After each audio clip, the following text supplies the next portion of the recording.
क्या मामला है वो जो आपने बीजेपी में के बारे में कहा कि 30 करोड़ खनन? भाजपा इतना उत्तराखंड इतना छोटा प्रदेश है, पार्टी चलाने के लिए आपने सब खनन माफिया और सबसे पैसा ले लिया।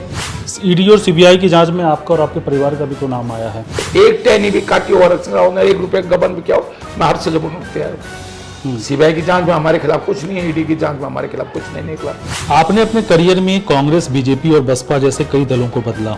लोग आपको दल बदलू कहते हैं, परेशानी होती है इमेज से? मैंने दल कभी भी अपने राजनीतिक भविष्य के लिए नहीं बदले, परिस्थितियां ऐसी बनी। नमस्कार, मैं दीपक सिंह सरोची और आप देख रहे हैं न्यूज़ मुनि। आज हमारे साथ जुड़ गए हैं बातचीत करने के लिए उत्तराखंड के पूर्व वन मंत्री हरक सिंह रावत। एक ऐसा चेहरा जो जाना जाता है अपने बेबाक बयान को लेकर और जिनकी कहानियाँ होती हैं दल बदल की। उनसे सीखने लायक बातें भी हैं कि कैसे एक सिपाही का बेटा महज 27 साल की उम्र में किसी राज्य का मंत्री बनता है। वहीं उन पे कई सारे विवाद भी हैं, जैसे कारबेट घोटाला और खनन माफिया। सब मुद्दों पे बात होगी, लेकिन सबसे पहले शुरुआत करते हैं उस बयान को लेकर जिसके बाद से रावत साहब सुर्खियों में हैं। सर, आपसे जुड़ने के लिए बहुत धन्यवाद। हाँ, नमस्कार जी। क्या मामला है वो जो आपने बीजेपी में के बारे में कहा कि 30 करोड़ खनन? नहीं, मैं इसलिए क्या कहा जी, जब हम भाजपा सरकार में मंत्री था, भारतीय जनता पार्टी कार्यालय में मीटिंग बुलाई गई, मुख्यमंत्री भी थे, प्रदेश अध्यक्ष थे, सभी वरिष्ठ नेता थे। वो कहा गया भाई पार्टी को चलाने के लिए 25 करोड़ की एफडी बनानी, उसके ब्याज से पार्टी चलेगी। तो मुझे भी कहा गया। अब मेरे पे बहुत दबाव डाला गया कि भाई बार बार प्रदेश अध्यक्ष जी का फोन आता था, बार बार कहा जाता था। अब मैं कौन पैसा दे रहा था?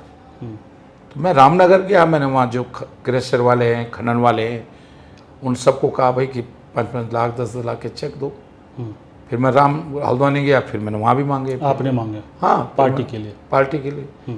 फिर हरिद्वार भी मांगे मैंने। तो मैं इसलिए कह रहा हूँ, ऐसे सबने किया।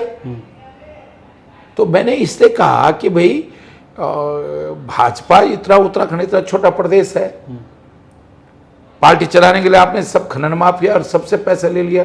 मैंने नहीं, सबने लिया। अब मैं ये सिर्फ ये कह रहा हूं कि भाई मैंने ये तो नहीं कहा कि चेक से नहीं लिया, चेक से लिया। लेकिन मैं ये कह रहा हूं कि वो लिस्ट तो जारी करे ना भाजपा। मैंने 30 करोड़ कहा, चलो 30 करोड़ नहीं 87 करोड़ सही। मेरी पूर्व सीएम कह रहे थे। हाँ, त्रिवेंद्र रावत जी ने स्वीकार किया। तो भाई मैं सिर्फ ये कह रहा हूं कि लिस्ट जारी कर दो ना, लोगों को पता चल जाएगा कि भारतीय रावत जी से आपकी बात हो रही है? त्रिवेंद्र सिंह रावत जी से? नहीं, मेरी बातचीत नहीं हुई है। और एक आध बार कहीं मिले तो ऐसे हेलो हाय तो होती है। तो मैं तो सिर्फ ये कह रहा हूं कि भाई सूची जारी कर दे भारतीय जनता पार्टी कि भाई कौन दानदाता। अगर माना आप हल्द्वानी में, रुद्रपुर में रह रहे हैं, तो आपको पता तो चले कि हमारे रुद्रपुर के ऐसे कौन दानदाता है। तो कल आपको भी कोई सामाजिक काम करने के लिए, नाम तो सर आपको ही पता होगा, आप ही नाम क्यों नहीं बता देते हैं? नहीं, अब मुझको सारे नाम मालूम नहीं ना, कुछ एक नाम बता अब इतने मैं भूल गया हूं। देखो मैं सही बताऊं, लेकिन ज्यादातर मैं आपको बताऊं, रामनगर में सभी क्रेशर वाले, सभी उधम सिंह नगर में सब मैंने उन्हीं से लिया। अच्छा। अब बल्कि हल्द्वानी में जैसे कुछ लोगों से जो है आर्य जी ने भी ले लिया था। तो मैंने कहा भैया मैं कुछ नहीं जानता हूँ, मुझे पार्टी में, मैंने 1 करोड़ के आसपास दिया। आपने अपने पैसे दिए 1 करोड़? अपने नहीं, उन लोगों से लेके दिया जी। अच्छा। तो मैं ये कह रहा हूँ कि भारतीय जनता पार्टी, वो तो लिस्ट होगी ना उन पे, तो मैं कह रहा हूँ वो सार्वजनिक कर दे। तो उत्तराखंड भारतीय जनता पार्टी का जो असली चेहरा है उसको देखना चाहता है। ये कौन से साल की घटना है जब आप चंदा ले रहे थे? ये 20-21-22 की है। इतना लेट क्यों बोला आपने? नहीं, मैंने बात पे बात आई। वो तो देखिए कई बार क्या होता है कि मैं कुछ मीडिया के लोगों ने कहा, तो मैंने कहा ये भाजपा जो दूसरों के घर पे भाजपा, वो कांग्रेस कुछ लांछन लगा रहे थे। तो मैंने कहा जिनके घर कांच गए उनको अपने घर देखना चाहिए, पत्थर डालने से पहले सोना चाहिए, तुम्हारे घर का खुद ही कमजोर है। तो बात पे बात आई तो बोला मैंने, वो मीडिया में चल पड़ा। मैंने कोई प्लानिंग से नहीं बोला। वो एक विषय पर कुछ मीडिया के लोगों ने मुझसे पूछा, मैंने भाजपा खुद ही खनन माफियाओं से उनसे वसूली कर रही है। हाँ, मैं खनन माफियाओं को लेकर बोला था मैंने, उसी बात पे मैंने ये विषय भी जोड़ दिया कि आज तो कर ही रही है, खनन माफियाओं से वसूली कर ही रही है, पूरी नदियां बेच दी है, टेक्निकल रूप से खनन नहीं हो रहा है, उसी कारण आपदाएं आ रही हैं। आज तो बोला ही मैंने, तो इस विषय बोला मैंने, तो उसी विषय पे मैंने इसको भी जोड़ दिया। ईडी और सीबीआई की जांच में आपका और आपके परिवार का भी तो नाम आया है, खास करके कॉर्बेट टाइगर रिजर्व और जमीन। देखिए, कॉर्बेट में मेरे परिवार का कोई लेना देना नहीं था, और मैंने पहले प्रेस में कहा था, प्रेस कॉन्फ्रेंस करके, एक टहनी भी काटी हो हरक सिंह रावत ने, 1 रुपये गबन भी किया हो, मैं हर सजा बोलने को तैयार हूँ। सीबीआई की जांच में हमारे खिलाफ कुछ नहीं है, ईडी की जांच में हमारे खिलाफ कुछ नहीं निकला। लेकिन उस समय वन मंत्री आप ही थे। नहीं, वन मंत्री होने से क्या होता है, मेरा ड्रीम प्रोजेक्ट था वो, मेरा ड्रीम प्रोजेक्ट था। मैं वाइल्ड लाइफ के फेवर में था कि जो बुजुर्ग टाइगर हो जाता है, घायल हो जाता है, वो शिकार नहीं कर पाता, भूखा मर जाता है, तो उसकी उम्र खत्म हो जाती है, या वो जो है हिरन का पीछा तो कर नहीं सकता, तो घायल टाइगर या बीमार टाइगर या बुजुर्ग टाइगर हिरन का पीछा तो कर नहीं पाएगा, जंगली गायों का पीछा तो कर नहीं पाएगा, सुअर का पीछा कर नहीं पाएगा। तो वो क्या होता है कि वो आसपास के जो गांव होते हैं उनमें बच्चों का अपना शिकार बनाता है। और इसलिए कॉर्बेट के नजदीक आप देखते होंगे, रोज हर महीने 2-4 महीने में ऐसी घटनाएं होती हैं कि कोई महिला को मार दिया बाघ ने, कई बच्चे को मार दिया, कई बुजुर्ग को मार दिया, जो भाग नहीं पाते हैं या जो थोड़ा सा अस्वस्थ होते हैं, ज्यादातर उन्हीं लोगों को टाइगर शिकार बनाता है। इसलिए मैंने ये कहा था कि एक सफारी बनेगी, उसमें ये बीमार टाइगर, बुजुर्ग टाइगर रख देंगे, उनको भोजन की व्यवस्था, उनका इलाज होगा, तो उनकी उम्र बढ़ जाएगी, 5-7 साल उनकी उम्र बढ़ जाएगी, और उससे जो है जो टूरिस्ट उनको देखने के लिए आएगा, उससे बूम आ जाएगा उत्तराखंड के में वाइल्ड लाइफ टूरिज्म में। मतलब उसका बुढ़ापा भी सिक्योर हो जाएगा और टाइगर को भी जिंदगी मिल गई, गांव के लोगों को जो अपना शिकार बनाता है वो भी बच गए, और उत्तराखंड की आर्थिक रोजगार मिल गया। पूरी दुनिया कॉर्बेट में दुनिया टाइगर देखने के लिए आती है। तो उस समय पेड़ों की कटाई खूब हुई थी अंधाधुंध। नहीं, आप देखिए, क्योंकि आरोप लगे थे आप। अरे वो झूठा आरोप है, तो सीबीआई ईडी बताए ना, इतनी 2 बड़ी जांच एजेंसियां बताए ना कि किसने पेड़ काटा और कहां पेड़ गया, क्यों नहीं बता पा रहे? इतने समय से जांच चल रही है, ईडी सीबीआई क्या बता पाई कि कहां पेड़ कटे, कहां गए? तो ये जांच क्यों किया गया? दबाव बनाने हो करके। वैसे भी 106 हेक्टेयर भूमि थी जो ये स्वीकृत हुई थी भारत सरकार से, उसमें 16 हेक्टेयर भूमि पर नॉन फॉरेस्ट एक्टिविटीज हो सकती थी। उसके लिए हमने कैंपा में 2 करोड़ कुछ रुपए जमा कर दिया था। जैसे सड़क बनती है, कोई प्रोजेक्ट बनता है, वन भूमि है, और जब नॉन फॉरेस्ट एक्टिविटीज ट्रांसफर होता है, कैंपा में पैसा जमा होता है, उसको तो नॉन फॉरेस्ट एक्टिविटीज हो सकती हैं, म्यूजियम बन सकता है, हॉस्पिटल बन सकता है, रेजिडेंस बन सकते हैं, और 90 हेक्टेयर में 3 बाड़े बनेंगे, 30 हेक्टेयर के। तो 16 हेक्टेयर भूमि पर तो पेड़ कट भी सकते थे, वो वन विभाग और वन निगम को छपान करना था, छापने थे पेड़ और कट सकते थे। हालांकि इतनी जरूरत पड़ी नहीं, लेकिन मेरा नाम सिर्फ इसलिए कि मैं वन मंत्री था, ऐसे तो फिर मुख्यमंत्री का नाम भी आना चाहिए, ऐसे तो फिर चीफ सेक्रेटरी का नाम भी आना चाहिए, जो वन सचिव है उसका नाम भी आना चाहिए। भाई मंत्री तो बीच की कड़ी है ना, क्योंकि आईएफएस की ट्रांसफर पोस्टिंग मंत्री के हाथ में नहीं है, मुख्यमंत्री के हाथ में है। जैसे आईपीएस, आईएएस और आईएफएस वो मुख्यमंत्री के हाथ में ट्रांसफर पोस्टिंग।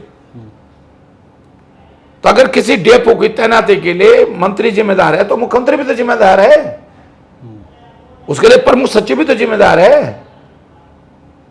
और ये प्रोजेक्ट तो बाकायदा भारत सरकार, जिसका प्रधानमंत्री अध्यक्ष होते हैं, वन मंत्री भारत सरकार उपाध्यक्ष होता है, पूरे वाइल्ड लाइफ की एक टीम होती है, वाइल्ड लाइफ बोर्ड से प्रस्ताव जाता है, फिर वो स्वीकृत होता है, ये स्वीकृत है ये प्रोजेक्ट। अगर माना निर्माण के कामों में किसी के लेवल पे गलती हुई तो नीचे के लेवल पे ही होगी ना, अब हरक सिंह रावत रोज वहां खड़ा थोड़ी रह रहा है कि भाई सीमेंट ठीक से मिला रहे हैं नहीं मिला रहे हैं, पत्थर कैसे लगा रहे हैं। ये काम तो नीचे के अधिकारी कर्मचारियों का है ना। टीम तो होती है जो मॉनिटर करती है और तो उसकी निगरानी ये आप इसके लिए डायरेक्टर है, उसके बाद चीफ वाइल्ड लाइफ है, इतना वन विभाग का इतना बड़ा ढांचा है। अब मेरे पास तो 11 विभाग थे, मेरे पास तो जो है वन के अलावा पर्यावरण भी था, मेरे पास ऊर्जा भी था, मेरे पे श्रम भी था, मेरे पे आयुर्वेद भी था, मेरे पे कौशल विकास भी था, मेरे पे प्रशिक्षण भी था, मेरे पे बहुत सारे विभाग थे, वैकल्पिक ऊर्जा भी था। तो अब मैं सारे विभागों और पूरा प्रदेश भी था, तो मैं सारे विभागों को जो है रोज सुबह शाम एक जगह खड़े होकर तो काम नहीं देख सकता ना। इतनी भारी भरकम प्रोफाइल वाले नेता और पुराने नेता, मैं आपका इंटरव्यू सुन रहा था कि जब पहाड़ों में कोई बीजेपी नहीं जानता था आप लोगों को बताते थे, क्या वजह रही कि आपको निकाल दिया गया पार्टी से? अब वो मुझे नहीं पता। कई बार क्या होता है कि एक बार जब तिवारी जी चीफ मिनिस्टर थे और मैं मिलने गया उनको, तो तिवारी जी ने मुझसे कहा रावत जी मैंने आपकी फाइलों देखी हैं, जो आप वे फाइल नोटिंग करते हो आप, तो आप पूरे अंडरस्टैंड करते हो कि ये नहीं कि केवल जो चीफ सेक्रेटरी ने लिख दिया उसी पे दस्तखत कर दिए। अगर सेक्रेटरी ने गलत लिखा है तो आप पूरे फाइल की नोटिंग पढ़ के फिर आप सही लिखते हो। कई बार मैं सेक्रेटरी को ओवर रूल कर देता था, कई बार अपर सचिव सेक्रेटरी ने कुछ लिखा है, अपर सचिव को लिखा है, अनुभव गादेकर ने कुछ लिखा है, या फील्ड से रिपोर्ट कुछ आ रखी है, तो कई बार फील्ड की रिपोर्ट सही होती थी और ऊपर के लेवल पे गलत होती थी। तो जब आदमी फाइल पूरा पढ़ेगा तभी तो समझेगा कि कौन सही है कौन गलत है। तो मैं तिवारी जी ने कहा रावत जी ऐसा क्या है कि आपके फाइल वर्क बहुत अच्छा है, आप विभाग को अच्छा चलाते हो, मैनेजमेंट भी अच्छा है, आप अच्छे वक्ता हो, अच्छे नेता हो, मैनेजमेंट आपके संगठन करने की क्षमता भी है, फिर भी लोग आपका विरोध क्यों करते हैं? तिवारी जी ने खुद कहा मुझसे, और फिर खुद ही कहा तिवारी जी ने कि आपकी योग्यता ही आपकी अयोग्यता बन गई। तो कई बार आपकी योग्यता आपकी अयोग्यता बन जाती है। यही वजह है कि आप मुखर होकर बोलते हैं, क्योंकि आपको एक फीलिंग है कि भाई मैं जहां खड़ा हो जाऊंगा लाइन वहीं से शुरू होगी। यही वजह है कि बीजेपी के खिलाफ आप खुलकर बोलते थे। नहीं, मैं लड़ाई लड़ता था। मैं कोटद्वार मेडिकल कॉलेज की लड़ाई लड़ रहा हूँ, लाल रामनगर से कोटद्वार जोड़ने की लड़ाई लड़ रहा हूँ। तो कोई अपने लिए मैं थोड़ी रहना कोटद्वार, मैं कितनी बार कभी चले जाऊंगा रामनगर। लेकिन एक उससे कोविड के समय में हमने महसूस किया, पौड़ी जिले का कोई बीमार हो गया, कोविड हो गया, उसको सीरियस हो गया, कोटद्वार हॉस्पिटल में, पौड़ी हॉस्पिटल सीरियस हो गया। अब उसको हमको देहरादून एम्स में लाना है, इसके उसको जौलीग्राम लाना है, हरिद्वार देहरादून लाना है। तो पहले तो पौड़ी की जिले के प्रशासन की परमिशन, फिर बिजनौर जिले की परमिशन मिलने में 4-5 घंटे लग जाते थे, तब तक वो मर जाता था बेचारा। ये डीएम पौड़ी ने कोविड के समय में लिखा, इस बात को रिपोर्ट लिखी है कि लाडंग चिला का सड़क अगर बन जाती तो बहुत सारे लोगों को हम समय पे अगर वो ऑक्सीजन सिलेंडर मिल गया, उनको ऑक्सीजन मिल गया, जौलीग्राम में मिल गया, कहीं मिल गया। वहां तो कोटद्वार एक हॉस्पिटल है, उसकी एक क्षमता है, तो बहुत सारे लोगों को हम बचा सकते थे। तो भैया मैं अपने लिए थोड़ी उस सड़क को बना रहा था। अब मैं अगर जनहित के मुद्दों पर मुखर होके मैं सेंट्रल स्कूल बनाना चाहता था, तो अपने लिए क्या, मेरे बच्चे पढ़ेंगे वहां क्या? आप डेवलपमेंट की बात कर रहे हैं, लेकिन हाल के दिनों में आप देखिए आपदा की घटना बहुत बढ़ी है, जो खास करके उत्तरकाशी के धराली में बादल फटने से तबाही हुई है, या केदारनाथ में जो कुछ हुआ था। आपको लगता है कि पहाड़ों में विकास के नाम पर अंधाधुंध कुछ भी किया जा रहा है बिना प्लानिंग? बिल्कुल गलत है, बिना प्लानिंग के हो रहा है। कैसे और ऐसे मैं देखिए, जब नारायण तिवारी जी मुख्यमंत्री थे, माननीय तिवारी जी, उन्होंने पहली चीफ मिनिस्टर बनाया, पहली बैठक ली थी। संजीव चोपड़ा नियोजन सचिव थे, उस मीटिंग में मेरे को बुलाया और मैंने ये कहा था कि तिवारी जी किस साइड पे बांज के पेड़ लगेंगे, देवदार के पेड़ लगेंगे, किस साइड पे चीड़ लगेगा, किस साइड पे फलदार पौधे होंगे, किस गांव बस्तियां कहाँ होंगी। अब हो क्या रहा है, पहले 50 परिवार थे गांव में, अब गांव खाली हो गया, 5 परिवार रखे। अब उसके लिए 25 किलोमीटर सड़क बना रहे हम। 1 किलोमीटर सड़क 1 करोड़ की पड़ती है, कच्ची। पक्की बनाओगे तो 2 करोड़ की, तो 50 करोड़ तो सड़क बनाने में लग गए और उसके कारण पूरा पहाड़ खुद गया। तो वो 5 परिवारों पे, एक परिवार पे 10 करोड़ खर्च हुआ ना, और ये केवल सड़क पे। फिर बिजली ले जाओगे उस गांव के लिए 5 परिवारों के, उसके अलावा पानी ले जाओगे उसके अलावा। तो इससे अच्छा तो यह है कि भाई उनको तो एक उनको बढ़िया से कहीं सुरक्षित जगह पे अच्छे से मकान बना के, अच्छा आदर्श गांव बना के दे दो। फिर उन पहाड़ों का क्या होगा? वहां पेड़ लगाओ। आप कह रहे हैं वो जो जंगल और शहर का बैलेंस है इस तरीके से बना। हाँ, मतलब हमको जो है पहाड़ों में विकास है, एकदम नदी के किनारे भी हमको जो है गांव नहीं बसाना या बस्ती नहीं बसानी है, और एकदम हमको पहाड़ खड़े पहाड़ों पे भी नहीं बसाना है। जैसे माना एक सड़क है सतपुली के सामने,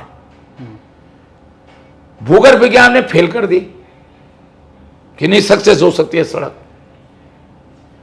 मैंने पीडब्ल्यूडी के अधिकारी को बुलाया, मैंने श्रीनगर भूगर्भ विज्ञान श्रीनगर के प्रोफेसर से रिपोर्ट पॉजिटिव बनवा के लिखा दी। आज तक वो सड़क नहीं टूटी, क्योंकि मैं भूगर्भ विज्ञान वालों से, जिसने फेल की थी जियोलॉजी वाले ने वो सड़क, मैंने उनसे कहा भाई ये भूस्खलन होगा, ये पत्थर क्या ऊपर कितना खिसकेगा, ये पहाड़ इतना है, अब माना जितना गिरना था गिर जाएगा, अब माना पहाड़ ऐसे ढाल हो जाएगा तो उड़ के थोड़ी, पत्थर ऊपर से उड़ के थोड़ी आएगा। तो हमें यह देखना पड़ेगा कि जहां हम सड़क कटिंग कर रहे हैं, जहां हम बस्ती बना रहे हैं, दूसरा क्या हो रहा है, क्यों हो रहा है। अभी मैं श्रीनगर से आ रहा था, अब एक तरफ जेसीबी कटिंग कर रहा है, सड़क चौड़ी कर रहा है। अब मैं कोटद्वार से जो है सतपुली आया, बिरोखाल गया, तो सड़क मैंने करवाई थी चौड़ी सड़क ना। अब हो क्या रहा है, जेसीबी ने ऊपर से कटिंग करी तो पूरा पहाड़ ऊपर हिल गया, और फिर वो उस मलबे को यूं नीचे डाल रहे बड़े बड़े पत्थरों को, तो नीचे नीचे जो है जो पत्थर ऊपर से इतनी तेजी से बेग से जा रहे हैं, वो नीचे की जमीन को हिला दे रहे हैं। तो अब हम अगर ऊपर कटिंग करें, जैसे हमने जितना कटिंग करी सड़क, पहले उसको आज जापान की टेक्नोलॉजी में लाया था जायके के माध्यम से। अच्छा। जैसे सागनेदार श्रीनगर पौड़ी, श्रीनगर ऋषिकेश रोड पे मैंने सागनेदार में उस टेक्नोलॉजी का यूज किया है, जो जहां उस जाल लगाते हैं अंदर सरिया बोरिंग करके, वो टेक्नोलॉजी है।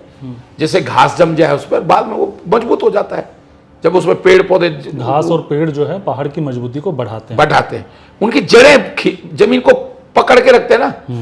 अब हो क्या रहा है कि हमने सड़क काटने के लिए जमीन काट दी, तो उसको हमको तुरंत उसका ट्रीटमेंट कर देना चाहिए।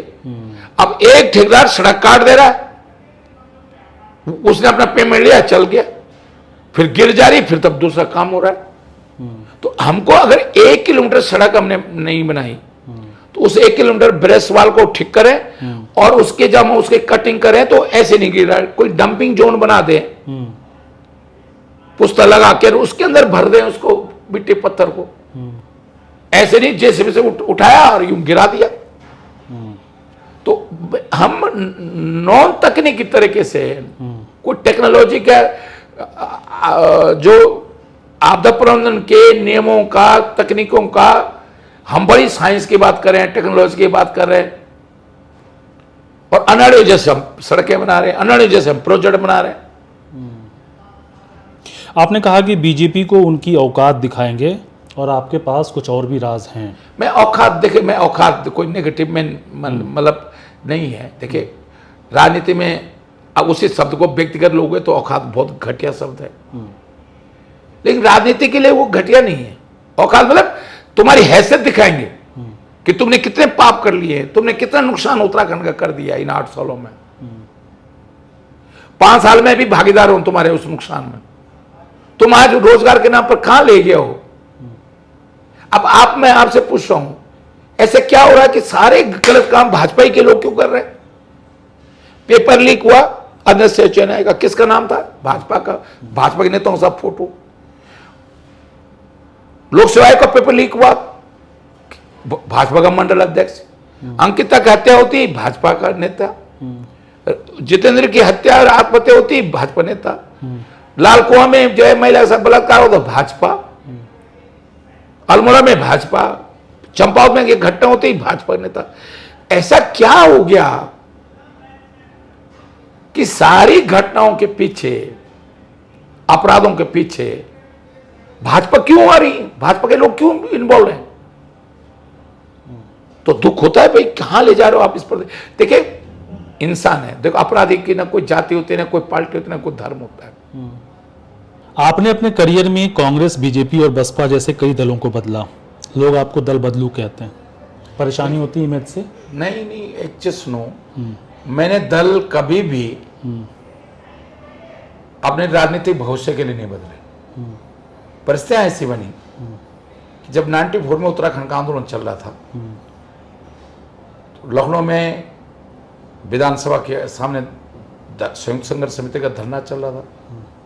मैं धरने में चला गया, शहीद स्थल धरने पे चला गया। तो भारतीय जनता पार्टी ने मुझ पर यह आरोप लगाया कि आप क्यों जा रहे हो। मैंने कहा भाई जब उत्तराखंड का राज्य का चल रहा है, पूरे उत्तराखंड में उस समय एक माहौल ऐसा बन गया था कि ना कांग्रेस ना बीजेपी, सिर्फ उत्तराखंड की बात, कर्मचारी शिक्षक सब सड़कों पे था। मैं उसे पौड़ी से विधायक था, उत्तराखंड के आंदोलन की लड़ाई पौड़ी से ही शुरुआत हुई। तो मैंने फिर 96 में जब खंडूड़ी जी एमपी का चुनाव नॉमिनेशन देहरादून में कर रहे थे, पहाड़ में विरोध था तो नहीं कर पा रहे थे, मैंने उस दिन अपने आर्मी के रिटायर ऑफिसरों के साथ, युवाओं के साथ, प्रताप सिंह पुष्पाण, राजेंद्र सिंह रावत, प्रकाश सुमन ध्यानी, अवतार सिंह रावत, जो बहुत सारे लोगों के, आशा डबराल, शैलेंद्र राज बोगना, सबके साथ मिलकर उत्तराखंड जनता मोर्चा बनाया, गैर राजनीतिक संगठन। और मैंने 6 साल दिल्ली में जंतर मंतर पर, जिसका मैं चीफ था, उत्तराखंड राज्य के लिए धरने प्रदर्शन किए। तो उस समय मैंने भाजपा राज्य के लिए छोड़ी, राज्य के आंदोलन के लिए। और दिल्ली में हर महीने में पार्लियामेंट पे घेराव करता था उत्तराखंड राज्य को लेकर। मेरे 250-300 लोग जंतर मंतर में रहते थे। फिर 97 में क्या हुआ कि मैं एक किसी काम से मायावती को मिलने गया, तो जब भाजपा के सहयोग से पहली बार 4 महीने के लिए मुख्यमंत्री बनी थी 95 में, तो मैं उसके नजदीक था, विधायक था भाजपा से उसमें पौड़ी से। तो मायावती ने मुझसे कहा आप मेरे साथ आ जाओ। मैंने कहा मैं बहन जी सोचने का मौका दो। फिर मैं रात को डालीबाग गेस्ट हाउस में मैंने सोचा कि राहुल जी तेरी राजनीति भले हत्या हो, लेकिन उत्तराखंड को कुछ मिल जाए। और इसलिए मैं मायावती के साथ गया और मैंने 4-5 महीने में ऋषिकेश तहसील, विकासनगर तहसील, श्रीनगर तहसील, घरसाली तहसील, कपकोट तहसील बागेश्वर में, पोखरी तहसील, गैरसैंण तहसील बनाई। 4 जिले बना दिए, उधम सिंह नगर, बागेश्वर, चंपावत और रुद्रप्रयाग जिला बना दिए। आज उत्तराखंड बने 25 साल हो गए, हम एक जिला नहीं बना पाए ना। जो जिले हरक सिंह रावत की कलम से मैंने 97 बना दिए। तो अगर हरक सिंह ने दल बदला है, तो कई बार जब दल बदलो कहते ना, मैं कहता हूं भैया, अभी एक इंटरव्यू में पत्रकार रुद्रप्रयाग कही था, मैंने दल नहीं बदला होता, तुम्हारे जखोली ब्लॉक था, तहसील देवप्रयाग थी, नहीं देवप्रयाग थी, एसडीएम कीर्तनगर बैठता था, छोटे छोटे काम के लिए तुमको देवप्रयाग जाना पड़ता था, कीर्तनगर जाना पड़ता, टिहरी जाना पड़ता था। तो मेरे दल बदलने से तुमको जिला मिल गया ना। गैरसैंण की बात, अब बड़ी बड़ी गैरसैंण की बात कर रहे, ग्राम सभा थी गैरसैंण, तहसील हरक सिंह ने बनाई ना। तो मैं इसलिए कह रहा हूं, बागेश्वर के लोग मेरे पास आए अल्मोड़ा में कि हमारा जिला बना दो, मैंने बनाया ना। चंपावत के लोग पिथौरागढ़ में पीडब्ल्यू बंगले में मुझको मिलने के लिए आए, मैंने बनाया ना। तो मैं इसलिए कह रहा हूं कि हरक सिंह ने तो जब भी दल बदला, मैं फिर 98 में कांग्रेस में आ गया। सलमान खुर्शीद उत्तर प्रदेश के हमारे अध्यक्ष थे, और जो 8 लोगों कमेटी बनी थी शुरू में उत्तर प्रदेश के कांग्रेस की, उसमें मैं भी था। और मैंने सोनिया गांधी की जनसभा में 10,000 लोगों के साथ दिल्ली में माने सोनिया गांधी के नेतृत्व में कांग्रेस में सम्मिलित हुआ था, और मैं 16 तक कांग्रेस में रहा। मैं विपक्ष के नेता जब रहा 7 से 12, तो मैंने 5 बैलेमेंट सीट जीतने की कोशिश करी। और जो लोग पत्रकारों से पूछ लीजिएगा, जो लोगों ने हरक सिंह का 7 से 12 का देखा होगा संघर्ष, मैंने 5 पार्लियामेंट सीट हराई तो खंडूड़ी हटा, निशंक बना। मैंने निशंक के खिलाफ इतने धरने प्रदर्शन के, गंगा और यमुना को बचाने के लेकर, हाइड्रो प्रोजेक्ट के भ्रष्टाचार को लेकर, रिस्क के स्टेज घोटाले को लेकर, और तथ्यों के साथ किए। जैसे मैं आज कर रहा हूं तथ्यों के साथ, ऐसे मैंने निशंक के खिलाफ तथ्यों के साथ किया था, आंकड़ों के साथ किया था। नतीजा निशंक को मुख्यमंत्री पद से हटना पड़ा। तो मैं इसलिए कह रहा हूं कि 2016 में एक परिस्थिति ऐसी बनी जो मैंने व्यक्तिगत कारणों से, क्योंकि मैं अब उसका जिक्र नहीं करना चाहता हूं क्योंकि बड़े भाई और मैं एक ही पार्टी में, लेकिन बहुत दुखी होकर मैंने उस समय कांग्रेस को छोड़ा। और 22 में मैं छोड़ना नहीं चाहता था, मैंने बता दिया। आपने बीजेपी भी बहुत दुखी होकर ही छोड़ा? नहीं, मैं छोड़ना नहीं चाहता। छोड़ना आपके लिए मुश्किल होता है? नहीं भाई, इसलिए कि भाई जब आदमी, अब मैं रोज कांग्रेस की बात कर रहा हूं, कांग्रेस को खड़ा करने के लिए मेहनत कर रहा हूं, और अचानक ऐसी परिस्थितियां बन जाएं कि आपको पार्टी निकाल दे, तो क्या करेगा आदमी, बताओ। कांग्रेस में जाना राजनीतिक मजबूरी है? क्योंकि हरीश रावत एक जमाने में आपके कट्टर दुश्मन हुआ करते। नहीं, दुश्मन नहीं थे, ऐसा भी नहीं है। 16 में परिस्थितियां बनी कई बार। अब मैं कुछ नहीं कहना चाहता हूं, वो मुझ पे आरोप भरे लगाते होंगे, लेकिन सच ये था कि मेरे बहुत सारा मैं दुखी था। और अभी जब मैं हरीश भाई से मिला तो मैंने कहा भाई बहुत सारी परिस्थितियां थी। कॉर्बेट टाइगर रिजर्व में अवैध निर्माण और पेड़ों की कटाई के लिए आपको जिम्मेदार ठहराया गया? मेरे को नहीं ठहराया गया। मेरा नाम भी नहीं था। ये तो मीडिया में चला। वन मंत्री थे तो आपकी कोई भूमिका? वन मंत्री तो वैसे तो मुख्यमंत्री IAS का ट्रांसफर मुख्यमंत्री करता है। वन मंत्री, अब माना मैं आप यहाँ 2 दिन बैठे हैं अभी पिथौरागढ़ में, तो अब रोज थोड़ी पिथौरागढ़ में क्या हो रहा है कैसे पता चलेगा आपको?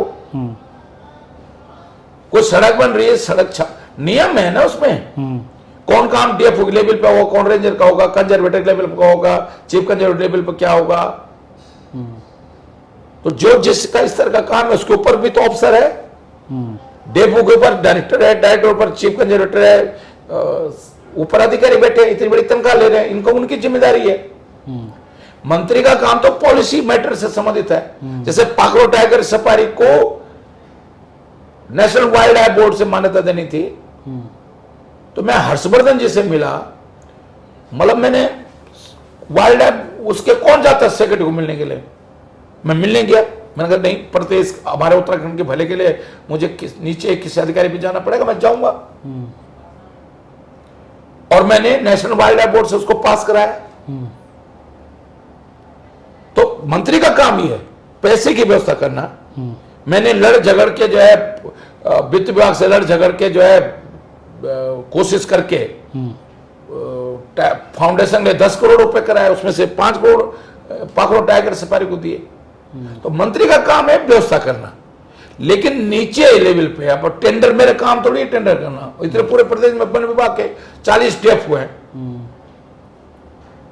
और मेरे पास एक ही विभाग थोड़ी, मेरे ऊर्जा विभाग इतना बड़ा विभाग था, मेरे पास वन पर्यावरण था, मेरे पास श्रम था, बहुत सारे विभाग थे मेरे पास। तो क्या आप इस आरोप की जांच के लिए स्वतंत्र समिति बनाने की मांग करेंगे? ये तो हो चुकी है ना जांच, इस पर जांच हो चुकी है। CBI की जांच में मेरा नाम नहीं है, वो तो चार्जशीट जमा कर चुके हैं कोर्ट में।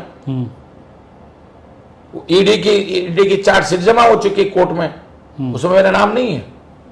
आपने कहा था कि ईडी आपके ठिकानों पे पहुंचने से पहले, जैसे ही पहुंचती है, आप सामान रफा दफा कर देते हैं। अरे वो तो मैंने जोक किया है एक, जैसे मजाक होता है, मतलब उसके पीछे मेरे कहने ये मतलब ये था कि भाई मुझको पता चल गया था, मुझे अंदाजा था कि भाजपा अगर डरती है तो हरक सिंह से डरती है, इसलिए ये ईडी भेजेगी मेरे पे। उत्तराखंड में और किसी नेता पे भेजी भाई ईडी?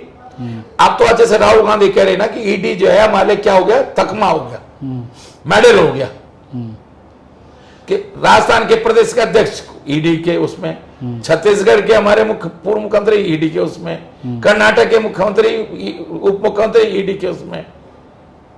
अब तो विपक्ष नेताओं पर अगर ईडी नहीं है तो वो सही माने में विपक्ष नेता नहीं है। उत्तराखंड में 2000 से अब तक 35% लोग पहाड़ी क्षेत्रों से पलायन कर चुके हैं और सैकड़ों गांव भुतहा हो गए हैं।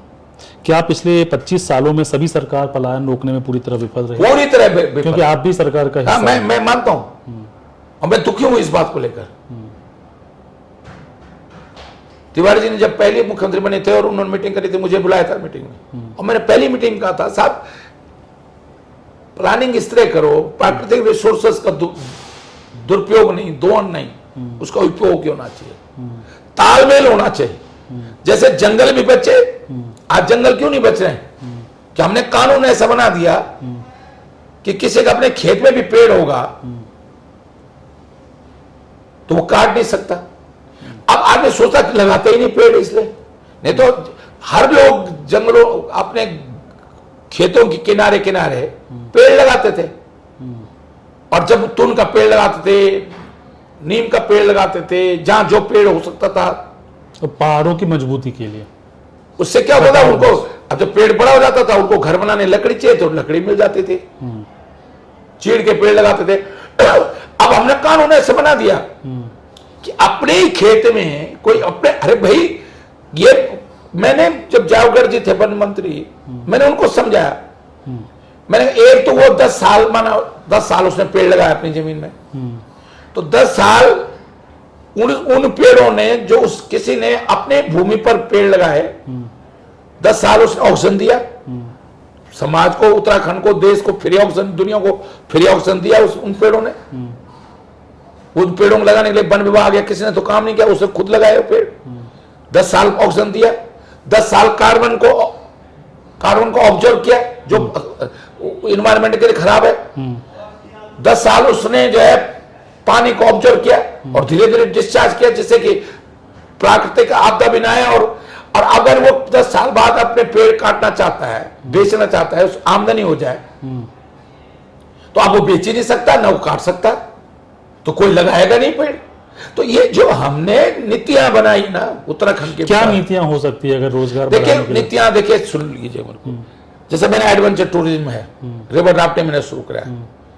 देखो हमारे यहाँ 3 तरह का टूरिज्म है। नंबर 1 रिलीजियस, धार्मिक पर्यटन, वाइल्ड लाइफ पर्यटन, जीव जंतुओं वाला, टाइगर कॉर्बेट, राजन पार्क, फूलों घाटी, ये वाला पुरोला पार्क है। तीसरा हमारा जो है वाइल्ड लाइफ टूरिज्म, ये तो वाइल्ड लाइफ टूरिज्म हो गया। तो धार्मिक टूरिज्म और एडवेंचर टूरिज्म, तो हम टूरिज्म में करें। फिर हम जो हर्बल है हमारा, लेमन ग्रास है, उसको कोई नहीं खाएगा, लेकिन उसके लिए हमको मार्केटिंग के साथ भी जोड़ना पड़ेगा। जहां लेमन ग्रास होता है, बहुत सारे ऐसी मेडिसिन प्लांट हैं, उनको जंगली जानवर भी नहीं खाता और नुकसानदायक भी नहीं, और उसकी कीमत है, तो उसके लिए हमको पॉलिसी मार्केटिंग ही बनानी पड़ेगी। आपकी बहू अनुकृति गुसाई हाल ही में बीजेपी में शामिल हुई, आप कांग्रेस में हैं। नहीं, अभी नहीं परिवार में राजनीतिक मतभेद है? आप नहीं, अभी नहीं हुई। अच्छा, हम लोग राजनीतिक चर्चा नहीं करते भाई, इसलिए कि उस समय माहौल ऐसा बन गया था।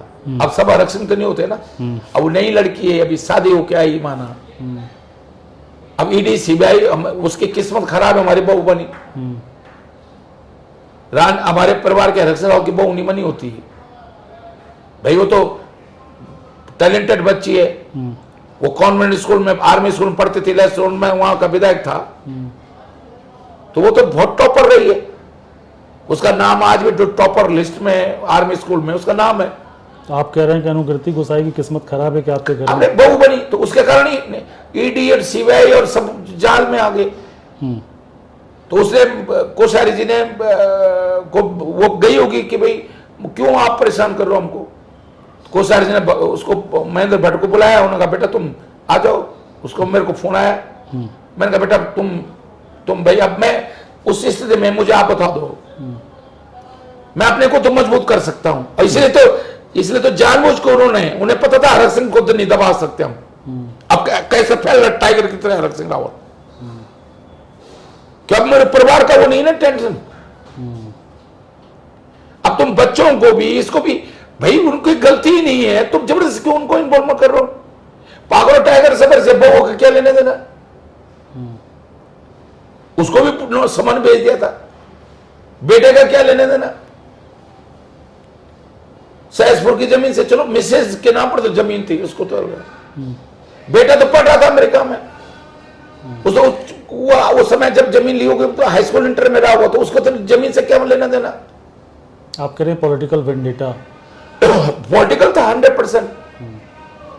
हमारे परिवार को, मुझको तोड़ने के लिए जो है कि हरक सिंह तो नहीं दबेगा, जिसके परिवार को बिखेरो।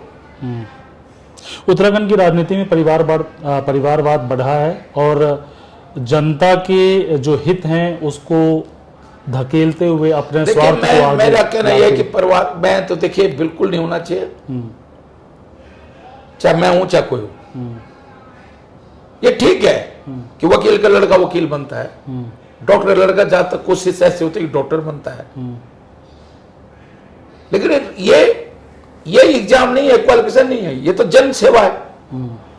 ये तो लोगों दिलों में वो करने की बात है। तो सामान्य रूप से पार्टियों को भी ऐसा करना चाहिए कि भाई ठीक है, जब आदमी कोई रिटायर हो गया, कल उसका दुनिया में रहने न रहने के बाद कोई परिवार का सदस्य आ गया तो ठीक है। हरक सिंह रावत का बेटा होने या बहू होने या परिवार का सदस्य होने के कारण उसको मौका नहीं मिलना चाहिए। कोई खुद पे खुद अपनी क्षमताओं पे अपने उससे आगे बढ़ता है तो बढ़े। उत्तराखंड में जनसंख्या आधारित परिसीमन से ग्रामीण पहाड़ी क्षेत्रों की विधानसभा सीटें कम होंगी, पहाड़ों का नुकसान होगा। बिल्कुल पहाड़ों का नुकसान होगा। भले ही अगर माना देहरादून में आ गए पहाड़ के लोग, अगर हल्द्वानी में आ गए, रुद्रपुर आ गए, ये तो ठीक है कि वोटर बढ़ जाएगा, पहाड़ी के वोटर है, लेकिन जो देहरादून से जो ऐसे विधायक बनेगा, अब पौड़ी जिले में पहले 8 सीट, तब 6 रहेगी, कल और कम हो गई, माना टिहरी में कम हो गई, अल्मोड़ा में कम हो गई, तो जो हल्द्वानी का विधायक होगा, जो सीटें वहां बढ़ेंगी या देहरादून में सीटें बढ़ेंगी या हल्द्वानी में सीटें बढ़ेंगी, तो वहां का विधायक वहां की चिंता थोड़ी करेगा। तो पहाड़ों के लिए बहुत बड़ा नुकसान हो जाएगा। 2025 में उत्तरकाशी के दराली में बादल फटने से तबाही हुई और पर्यटक फंस गए। केदारनाथ में भी पहले जो हुआ दुनिया ने देखा। क्या उत्तराखंड सरकार आपदा प्रबंधन को हल्के में ले रही है? बिल्कुल हल्के में ले रही है। 2002 में मैं था आपदा प्रबंधन मंत्री। जो ढांचा मैंने जिले लेवल में मैंने बना दिया था, वो उपनल के कर्मचारी आउटसोर्सिंग कर्मचारी थे, डीएम उसका चेयरमैन था। आज तक वही ढांचा है, कोई ढांचा नहीं बन पाया। अरे भाई, आपदा प्रबंधन मंत्रालय उत्तराखंड में कभी भूकंप आता है, कभी भूस्खलन होता है, कभी बादल फटते हैं। यहां आपदा प्रबंधन मंत्रालय एक प्रमुख मंत्रालय होना चाहिए उत्तराखंड में। जिले लेवल पे डीएम के 100 विभाग होते हैं डीएम के पास, ठीक है, ओवरऑल जिम्मेदारी तो है ही है उसकी, लेकिन आपदा प्रबंधन के लिए जिले में एक जिम्मेदार या तो आईएएस अफसर या पीसीएस अफसर या कोई इंजीनियरिंग लाइन का सेपरेट, केवल उसके बाद आपदा प्रबंधन की जिम्मेदारी हो जिले की। उत्तराखंड में चारधाम परियोजना और अन्य बड़े बुनियादी ढांचा प्रोजेक्ट को विकास के नाम पर बढ़ावा दिया जा रहा है, लेकिन पर्यावरणविदों का कहना है कि हिमालय के लिए विनाशकारी है। आप मानते हैं कि बीजेपी सरकार पर्यावरण को नज़रअंदाज कर यहाँ के लोगों की जान को खतरे में डाल रही है? देखिए, सड़कें बनना भी बहुत जरूरी है, लेकिन मैंने कहा ना कि हम प्लानिंग के तहत बनाएं। जो बहुत जरूरी है उसको बनाओ। अगर हमको कहीं लगता है, जैसे मैंने उदाहरण दिया कि 5 परिवार रह गए, 2 परिवार रह गए, तो उसको टाला जा सकता है, वो तो टालना चाहिए। और जिस तरह सड़क को बनाते हुए जो तकनीकी हो क्या रहा है, एक बार उन्होंने ऋषिकेश श्रीनगर सड़क चौड़ी कर दी, ठीक है, अब उसके बाद वो ऊपर कटिंग कर रहे हैं, जिसमें से नीचे डाल दे रहे हैं, तो ऊपर भी हिल जा रही जमीन, नीचे भी हिल जा रही, तो डंपिंग जोन बनाना चाहिए। और फिर जितने 1 किलोमीटर सड़क बनाओ और उसको पूरा जो आपदा प्रबंधन के दृष्टिकोण से, लैंडस्लाइड के दृष्टिकोण से उसको मजबूत कर दो, तब अगला किलोमीटर बनाओ। ये तो पूरी सड़क को एक बार खोद देते हैं, फिर 2 साल बाद जो है उसको, जब टूटती है 2 साल बाद उसको ब्रेस्ट वाल लगाते हैं। बीजेपी जब आपने छोड़ा था, तो मतलब जब आपको निकाला, निष्कासित किया गया था, आप बहुत दुखी थे। दोबारा मौका मिलेगा, आप जाएंगे? नहीं, अब नहीं। देखिए, मन इतना खराब हो गया, इन्होंने मेरा मन इतना खराब किया ना। पहले तो बिना पूछे, भाई जब मैं तुम्हारे साथ आया था, तुमने एक बार पूछना तो चाहिए था कि तुम छोड़ के जा रहे हो, नहीं जा रहे हो। क्या फर्क पड़ता? अगर मैं छोड़ के जाता तो चले जाता ना। तुमने बिना मेरे को पूछे निकाल दिया। दूसरा, उसके बाद तुमने जो है मेरे खिलाफ ईडी सीबीआई भेज दी। ये किसका फैसला रहा होगा निकालने अब मुझे का नहीं पता, ED से? लेकिन जब मैं अभी दिल्ली में भाजपा के बड़े बड़े नेताओं से बात करता हूं तो वो कहते हैं भैया महेंद्र भट्ट से बात करी, कोश्यारी से बात करी, तो सब कहते हैं भाई अमित शाह के बिना, अमित शाह के अलावा कुछ हो नहीं सकता। मैंने कहा भाई मेरी गलती तो बताओ, क्या गलती है? क्यों ईडी भेज दी, क्यों सीबीआई भेज दी? ईडी के अधिकारी खुद ही करे थे मुझसे, सीबीआई के अधिकारी, सीबीआई वालों बेचारे अच्छे लोग थे तो ईडी के भी अच्छे, वो खुद ही कह रहे हम क्या करें साहब, प्रेशर में। ऊपर से फोन आता है, हम आपकी फाइल अंदर रखते हैं अलमारी में, फोन आता है फिर खोल देते हैं, समन भेज देते हैं आपको। अब मैं बता रहा हूं क्या होगा ऐसे में। ऊपर से कहा अमित शाह के दफ्तर से? नहीं, अब उनको तो डायरेक्टर करता होगा, उनका दिल्ली ऑफिस करता होगा उनका। केंद्रीय नेतृत्व बहुत हावी दिखता है बीजेपी में, जिस तरह से वो कांग्रेस में कहते हैं कि राहुल गांधी, तो आपको लगता है मैं भैया कांग्रेस में नहीं है इतना खराब। देखो मैं बीजेपी में रहा हूं, कांग्रेस में। राहुल जी का दिल बहुत अच्छा है, राहुल जी बहुत पॉजिटिव बात करते हैं। यहां तो यस नो हो ही नहीं सकता।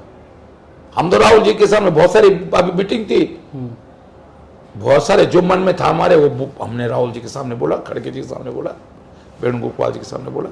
बीजेपी में ऐसा नहीं बोल सकते? नहीं, सवाल ही नहीं उठता। किससे ज्यादा डर लगता है, अमित शाह, मोदी? नहीं, मैं तो बोलता था, नहीं मतलब बाकी के नेताओं को ज्यादा ये डर? काम इसलिए तो जो बीजेपी में वही मुख्यमंत्री बन सकता है जो मुंह बंद रखे। यही वजह है कि सभी राज्यों में ऐसे लोगों को यहाँ बीजेपी में जिनके बारे में लोगों को जानकारी भी नहीं होती है, मुख्यमंत्री बनने की क्वालिफिकेशन मुंह चुप।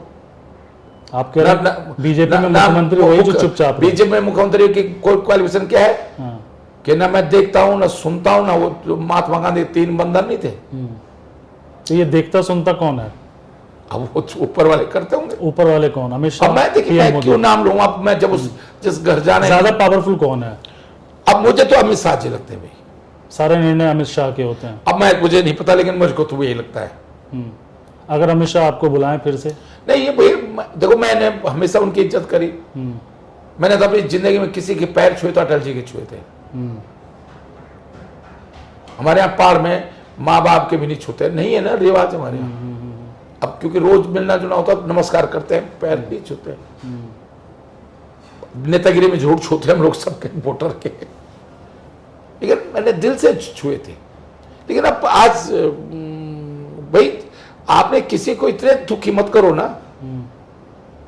हाय लगती है और लगेगी मेरे हाय, मेरे आत्मा को दुखाया। किसको? अमित शाह को हाय लगे? जिसने भी दुखाया होगा, मैं तो किसी का नाम क्यों लूं मैं, जिसने भी मेरे आत्मा को रुलाया है। देखो मैं ये नहीं करूं मैं बहुत सज्जन बहुत अच्छा आदमी हूं। भाई राजनीति में है तो राजनीति में तो सब चर्चे फर्चे खर्चे तो करने ही पड़ते हैं। अब राजनीति में ये तो नहीं कह सकता कि साहब नहीं 100% मैं जो है बहुत कोई कभी जिंदगी में इंसान हूं। जब भगवान से गलतियां हो सकती है तो इंसान से तो हो ही सकती है ना।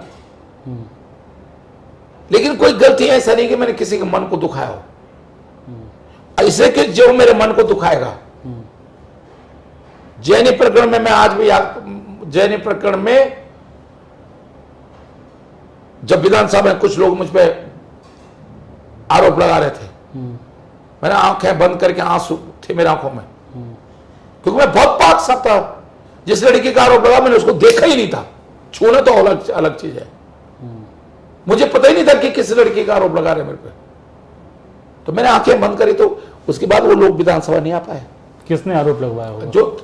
जो लगा रहे थे कुछ तथाकथित यहाँ के लोकल थे? हाँ, हमारे लोकल ही विधायक थे हमारे प्रदेश के। तो केंद्रीय नेतृत्व ने दखल नहीं दिया, चूंकि आप तो पुराने नेता रहे हैं बीजेपी के? नहीं, लेकिन भैया मैं इसलिए कह रहा हूं कि क्या हो गया मुझे समझ में नहीं आ रहा। भाई एक बार मुझसे पूछ लेते हैं हरक सिंह जी, आप मैं मुजफ्फरनगर में चाय पी रहा हूं ढाबे में और न्यूज चल रही है सोनिया गांधी को मिलने पहुंच गया काली गाड़ी से।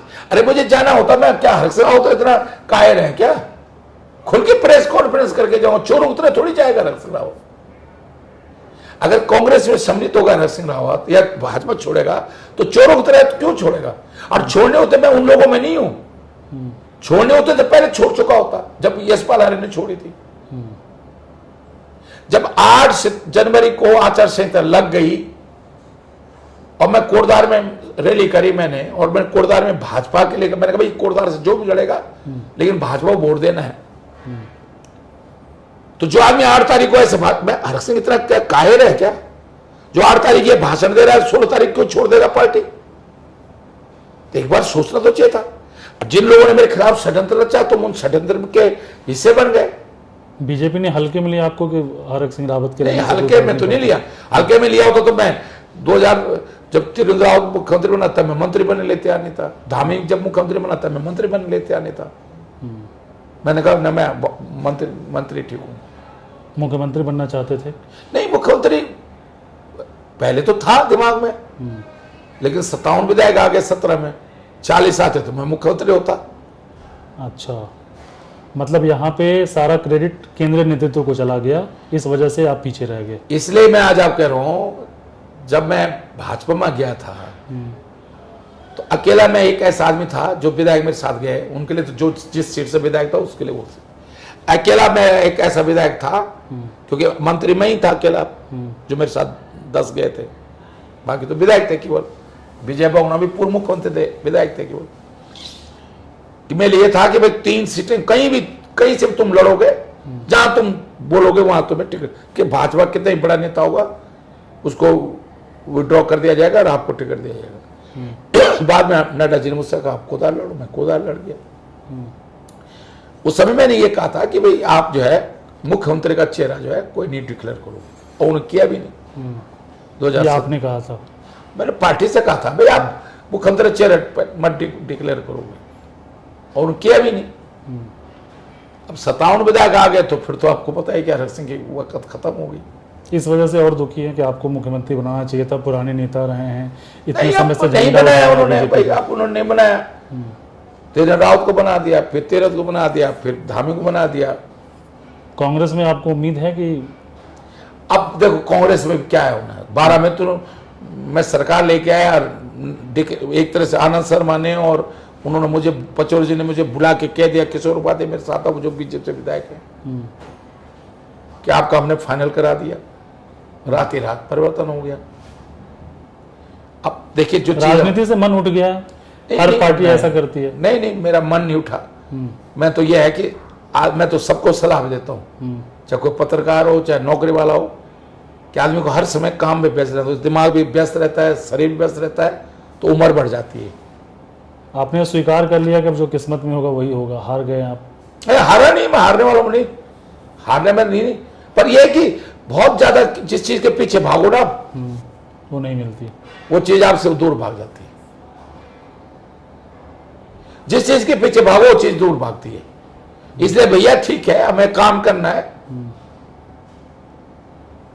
विधायक चुनाव जीतना हमारे, अगर पार्टी ने टिकट, पार्टी का चुनाव लड़ना है, जीतना हमारा वो है पराक्रम। उसके बाद मुख्यमंत्री मंत्री बनाना भाग्य के खेल है, पार्टी का निर्णय। आपको लगता है हरीश रावत के होते हुए आप सीएम फेस हो सकते हैं कांग्रेस में? क्यों? हरीश राव जी तो हुए, देखिए वो तो पार्टी को निर्णय लेना है, किसको सीएम फेस बनाना है, नहीं बनाना है, क्या करना है, वो पार्टी को निर्णय लेना है। बीजेपी में सीएम कौन बनेगा ये कौन तय करता है, पीएम मोदी या अमित शाह? अब दोनों को लोग करते होंगे, अब गुटर पुटर होते होंगे। ज्यादा किसका दखल होता है? मुझे तो आमतौर पे मीडिया में चाणक्य कहा जाता है अमित शाह। प्रधानमंत्री जी तो आम तरह पॉलिटिकल मामलों में मिलते नहीं, अमित शाह ही मिलते हैं, नड्डा जी मिलते हैं। नड्डा जी की हैसियत अमित शाह के सामने क्या है?